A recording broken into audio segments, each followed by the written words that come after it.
जी, तो आज आपका जो टॉपिक है वो है determination of E by M of an electron. Determination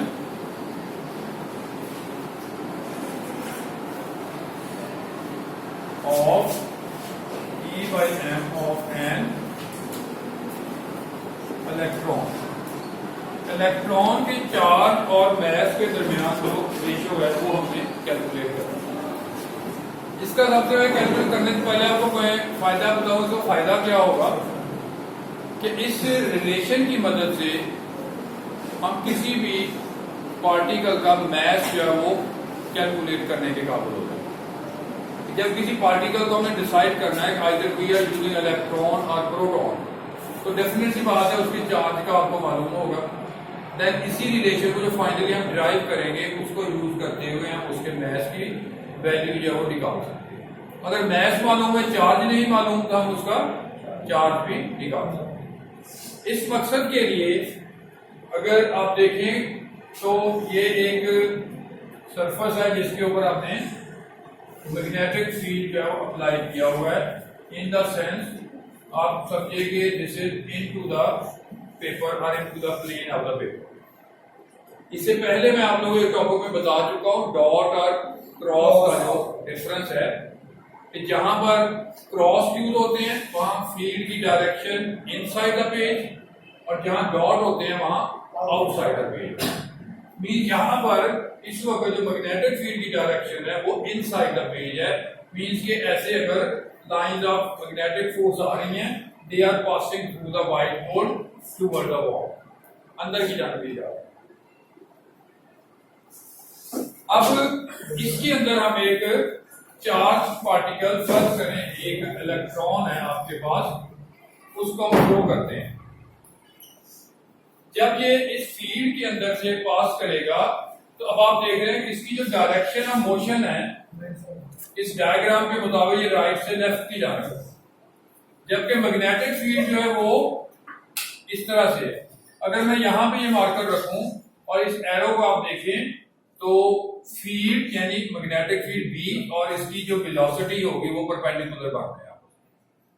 जब इसने परपेंडिकुलरली इस फील्ड के अंदर दाखिल होना है तो बिकॉज ऑफ द डिफ्लेक्शन इसने इस तरह से अपने रास्ते से ये टर्न कर जाता है और अगर इस मामले को हम इसी तरह से जारी रखें तो it will revolve in a circular path. इसी लाइन को आगे बढ़ाते हैं, ये चीज हो जाएगी। इधर से ये देखें ये चीजें हैं, ये सारी वेलोसिटी डायरेक्शन को रिप्रेजेंट करती है। ये आप ऑलरेडी आप लोगों के इल्म में होगा कि जब कोई भी चीज सर्कुलर रास्ते पर यानी गोल रास्ते पर घूम रही हो तो उसकी अगर direction of the instantaneous velocity हमें निकालनी हो यानी पूरे उसके रास्ते पे किसी खास मकाम पे आपने वेलोसिटी की डायरेक्शन निकालनी है तो it is calculated by drawing the tangent on that point. Tangent क्या है? Straight line touching the circle at single point externally. ये tangent है। इस मकाम पे इसकी डायरेक्शन वर्टिकली डाउनवर्ड, यहां पर इसकी डायरेक्शन राइट की जानब है, यहां उसकी लेफ्ट की जानब है। इस तरह से ये एक सर्कल के अंदर जो है वो घूमती रहे। अब ऑलरेडी ये जो हमारे पास एक रिलेशन था E into V cross B वाला, V क्रॉस B। अब यहां पर ये V और जो B हैं ये एक दूसरे के परपेंडिकुलर है, जो आपको डायग्राम में नजर आ रहा है। जब ये दोनों परपेंडिकुलर होते हैं और ये एक दूसरे के साथ एक्ट करते हैं जो रिजल्टेंट फोर्स पैदा होती है और रिजल्टेंट फोर्स भी इनके प्लेन के परपेंडिकुलर हो, इनके प्लेन के हो परपेंडिकुलर हो। यानी अगर इस चीज को हम यूं शो करें कि अगर ये आपके पास आ गया V और ये हो गया B, ठीक है, जब हम V को B की जानब घुमाएंगे क्रॉस प्रोडक्ट यानी वेक्टर प्रोडक्ट के तहत तो जो इसका रिजल्टेंट आएगा जो B क्रॉस B होगा वो लाजमी बात है कि अगर ये एक्स एक्सिस है ये वाई एक्सिस है तो वो जेड एक्सिस की जानब होगा। समझ आ रही बात की कि we rotated the V into the B through a small angle, तो नतीजे के तौर पे जो रिजल्टेंट फोर्स आएगी वो इसके z एक्सिस के अलॉन्ग एक्ट करेगी। अब इसी चीज में ये देखें, राइट हैंड रूल के तहत अगर ये मार्कर थंब जो है ये रिप्रेजेंट कर रहा है डायरेक्शन ऑफ करंट को, तो ये जो फील्ड है ये एंटी क्लॉकवाइज घूम रहा है, ये फील्ड की डायरेक्शन होगी। ठीक, इसके नतीजे के तौर पे जो फोर्स होती थी that was outside the plane, outside the paper, वो हमने पढ़ी है पिछले टॉपिक में। अब ये सेम यही चीज आ रही है कि जब हमने इसमें से करंट पास किया, इसने एंटी क्लॉकवाइज सर्कल की शक्ल में मैग्नेटिक फील्ड पैदा। अब अगर इसकी हम डायरेक्शन चेंज कर दें, यानी जब बेटे ये बी ऊपर की जानिब शो कर रहा है, यानी एरो ऊपर की जानिब है, it mean the field is outside the paper, field is outside the plane of the paper. तो जब outside the plane of the paper होगा तो जो रिजल्टेंट फोर्स लगेगी वो इस लाइन के ऊपर होगा। अगर हम फील्ड की डायरेक्शन चेंज कर दें, inside the plane of paper कर दें, तो लाजमी बात है फिर ये भी चेंज हो जाएगा। अगर वो 180 डिग्री पे चेंज हो गया तो फोर्स भी 180 पर चेंज हो जाएगी, यानी फिर ये फोर्स जो होगी ये इस सिमत में लगेगी, और ये लाइन भी इनके प्लेन के परपेंडिकुलर होगी। इसी चीज को अगर मैं यहां जाहिर करूं तो फिर ये फिनोमेना कुछ इस तरह से होगा, ये फोर्स की तरह अमल करेगा, ये इनवर्ट होगी ना फोर्स, यहां से ये देखें इस तरह, ये फोर्स को रिप्रेजेंट कर रही है। अब ये जो फोर्स है through out the movement of the particle along the circular path is acting toward the centre of the circle, और कोई भी वो फोर्स जो किसी लीनियर पाथ को सर्कुलर पाथ में चेंज कर देती है उसको हम कहते हैं सेंट्रीपिटल फोर्स। इट मीन्स के यहां पर फिर इस पार्टिकल को या इस इलेक्ट्रॉन को दायरे में हरकत देने के लिए जो ये जो फोर्स है E into V cross B, this will provide you the necessary centripetal, जिसकी वजह से ये अपने दायरे रास्ते पे हरकत करता रहे।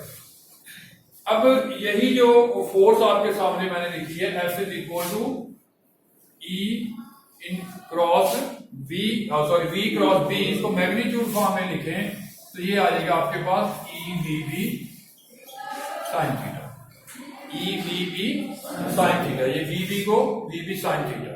अब यहाँ जो फोर्स की जो वैल्यू है, जो इसका मैक्सिमम होना या मिनिमम होना है, वो डिपेंड कर रहा है वैल्यू ऑफ थीटा के ऊपर।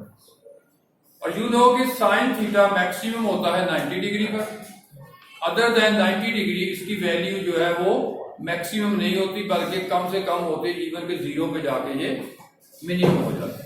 तो यहां हमने जो थीटा लेना है, ये लेना हमने V और B के दरमियान। यहाँ B है, ये V और ये जो B है इनसाइड द प्लेन, ये दोनों परपेंडिकुलर है।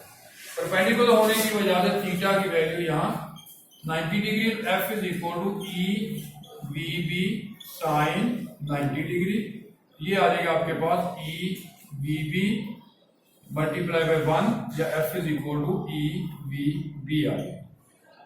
ये हो गया आपकी इक्वेशन। अब अभी हमने ये इक्वेशन लिखने से पहले जिक्र किया कि ये जो फोर्स है ये जिम्मेदार है, ये रिस्पॉन्सिबल है to provide the necessary centripetal force to move the particle in the circle. तो इसलिए हम इस फोर्स को उसके सेंट्रीपिटल फोर्स के इक्विवेलेंट भी ले सकते हैं। तो इसी इक्वेशन को जो है वो हम यहां लिखेंगे, FC का फार्मूला होता है mv²/r। अब ये इक्वेशन 2 हो गई। इन दोनों इक्वेशन 1 और 2 को, जिनकी लेफ्ट साइड में दोनों में फोर्स आ रहा है, इसको हम कंपेयर कर लेंगे। जब कंपेयर करेंगे तो आपके पास आ जाएगा EVB = mv²/r। यहां से m को इसके नीचे ले हैं तो ये आ जाएगा E/m = mv²/vbr। एक v से कट गया, बाकी रह गया आपका E/m is equal to v/br, v/br। ये एक v से v कट गया, m जो होगा वो इसके नीचे आ गया, बाकी e इधर है, ये v इधर चला गया। तो ये आपके पास जो फार्मूला आ जाएगा इसकी मदद से हम इलेक्ट्रॉन और मास के बीच में जो रेशियो है वो मालूम कर सकते हैं। अब ये फार्मूला आ गया, लेकिन इसकी मदद से हमें जो प्रॉब्लम आ रही है पेश वो ये है